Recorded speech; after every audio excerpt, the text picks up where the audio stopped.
मलक जी आवाज आई हो किस तरह ओ मेरे सजना चाल नहीं लोगों की समझ आती और किस तरह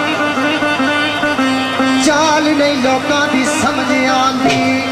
जहरी सजन ते अंदरू बदली तो दे बहुत ही गौर कर सो चाल नहीं लोगों की समझ आती बारू सजन ते अंदरू बदली तो दे बन के यार ते बगल विच रख चुरियां पकड़ तस्बीह विच बैठे मसीह तो दे इधर योर गल्ला वो उधर योर गल्ला जी इधर योर गल्ला उधर योर गल्ला धोखेबाज फरेदी धोखेबाज फरेदी असली कौन है अमल का दूर समाने बिच देखिया में ओ पानी पाग का कुए पटी कौने आए आए आए बड़ा तशरीफ है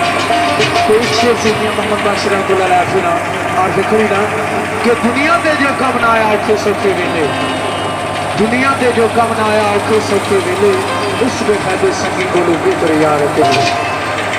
तो मेरे दोस्त श्री मुखिया ने एक शेर लिखा है बाबू जी दूसरा लिखना एक पल्ले सारी